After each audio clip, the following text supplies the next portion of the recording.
பையரா வேண்டாம் பையரா.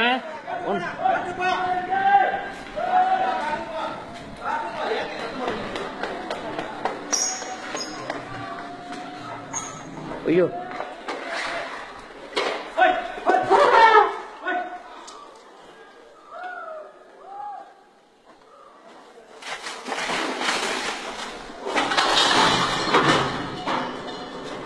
ஏன் பையரன், ஏன் இங்க வாங்க பையரன், போயிட்டு சத்தம் போடாதீங்க, சத்தம் போடாதீங்க பையரன்.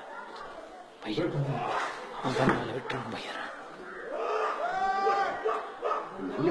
விட்டுரு, ஒன்றும் பண்ணாதீங்க, ஒன்றும் பண்ணாதீங்க, பைக் ஒன்றும் பண்ணாதீங்க. ஐயோ எப்படி வந்துச்சு இது? ஐயோ இது ரொம்ப ரிஸ்க்ல முடிஞ்சிருங்க. என்ன அடிச்சு வந்து என்ன எதை அடிச்சு வேண்டாம் பையரன். ஐயோ